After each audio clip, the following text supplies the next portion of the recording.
ഭരണഘടനാ ശില്പി doctor BR. അംബേദ്കറിനെ അപമാനിച്ച കേന്ദ്ര ആഭ്യന്തരമന്ത്രി അമിത് ഷാ രാജിവെക്കണമെന്നാവശ്യപ്പെട്ട് കണ്ണൂർ ജില്ലാ കോൺഗ്രസ് കമ്മിറ്റിയുടെ നേതൃത്വത്തിൽ ബാബാ സാഹേബ് അംബേദ്കർ സമ്മാൻ മാർച്ച് നടത്തി. AICC member V R. നാരായണൻ ഉദ്ഘാടനം ചെയ്തു. ഇന്ത്യയുടെ ജീവനാണ് കോൺഗ്രസ്. ഇന്ത്യയുടെ ചരിത്രമാണ് കോൺഗ്രസ്. കോൺഗ്രസ് ഭരിക്കുകിൽ ഇന്ത്യയുണ്ട്. കോൺഗ്രസ് ജീവിച്ചിരിക്കുകിൽ ഇന്ത്യ ജീവിക്കും എന്ന പണ്ഡിറ്റ് ജവഹർലാൽ നെഹ്റുവിന്റെ വാക്കുകൾക്ക് ഇന്ന് പ്രസക്തിയേറെയാണ്. ഇന്ന് രാജ്യത്തിന്റെ ജനാധിപത്യത്തിന് ക്ഷീണം തട്ടിയിരിക്കുന്നു. ജനാധിപത്യവും സോഷ്യലിസവും മതേതരത്വവും മാറ്റാനുള്ള ശ്രമം നടക്കുന്നു. പാർലമെന്റിൽ പുതിയ പതിപ്പുകൾ അവതരിപ്പിക്കുമ്പോൾ മതേതരത്വവും ജനാധിപത്യവും സോഷ്യലിസവും എടുത്തുമാറ്റാൻ ശ്രമിക്കുന്നു. കോൺഗ്രസ് ഈ രാജ്യത്തുള്ളിടത്തോളം ഭരണഘടനയെ തകർക്കുവാൻ ഒരു ശക്തിയെയും അനുവദിക്കില്ല. ഈ അവഹേളനത്തിനെതിരെ രാജ്യത്താകമാനം കോൺഗ്രസിന്റെ ശക്തമായ പ്രതിഷേധം മലയടിക്കും. വി.ആർ. നാരായണൻ പറഞ്ഞു. അംബേദ്കർ ഇന്ത്യൻ ജനതയുടെ പ്രതീകമാണ്.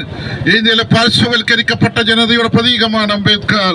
അംബേദ്കറെ പോലുള്ള മഹാരഥന്മാരായ നേതാക്കന്മാരാണ് ഈ രാജ്യത്തെ സ്വാതന്ത്ര്യം വഹിച്ചു തരാൻ നേതൃത്വം നൽകിയത്.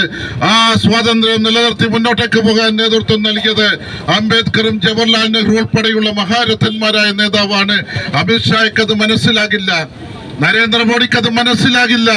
ഗുണ്ടാ രാഷ്ട്രീയത്തിലൂടെ തെരഞ്ഞെടുപ്പ് രംഗത്ത് അട്ടിമറിച്ചുകൊണ്ട് രാജ്യത്തിന്റെ ആഭ്യന്തരമന്ത്രിയായ ശ്രീ അമിത് ഷാ അദ്ദേഹത്തിന് ഇത്തരം ജനാധിപത്യത്തെ കുറിച്ച് അറിയില്ല.